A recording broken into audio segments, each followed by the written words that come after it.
Со многу пркос, непредвидливиот дух на василичарите кулминираше попладнево кога на плоштадот пред општинската зграда започна палењето на маските, чин со кој што практично завршува карневалот. Изгореа маските кои ја отсликаа македонската реалност.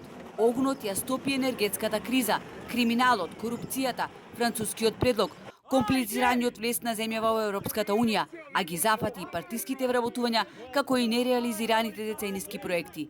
Иако шеговито, сепак беа сериозни критиките упатени на адреса на политичките партии и лидери. Карневалот го прави Вевчани се поатрактивна туристичка дестинација. Странците кои доаѓаат на карневалот остануваат и повеќе денови од предвиденото. За нив се интересни и древните обичаи кои го пратат Свети Васили, а вевчанци ги негуваат. Грчкиот фотограф Вретакос Александрос 8 години поред доаѓа за да го доживее карневалот одблиску и сето тоа да го оживее преку неговите фотографии. Као да смо на неки филм кој гледамо и да мало да пипнем душу од карнавала и да разумем. Како да сме на некој филм кој го гледаме. Чувствувам како ја допирам душата на карневалот кој живее со будни очи цели 3 дена.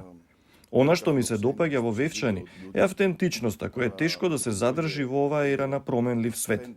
Вевчани ја чува својата автентичност и ја гледа иднината преку својата традиција.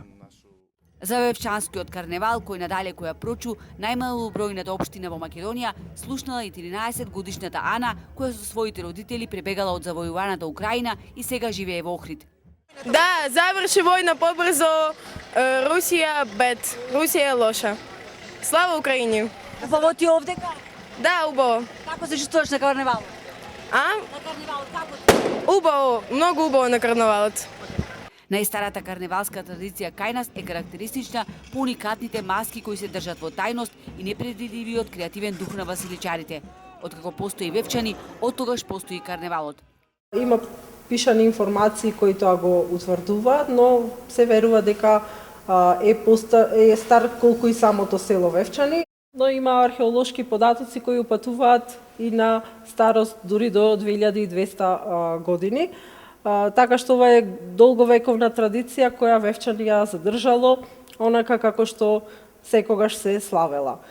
Постарите вевчанци кажуваат дека порано само мажите ставале маски, додека жените, зад скриени од прозор, љубопитно наблюдувале. Сега се маскираат 40% од населението. Со топла ракија и греано вино лесно се издржува, велат вевчанци.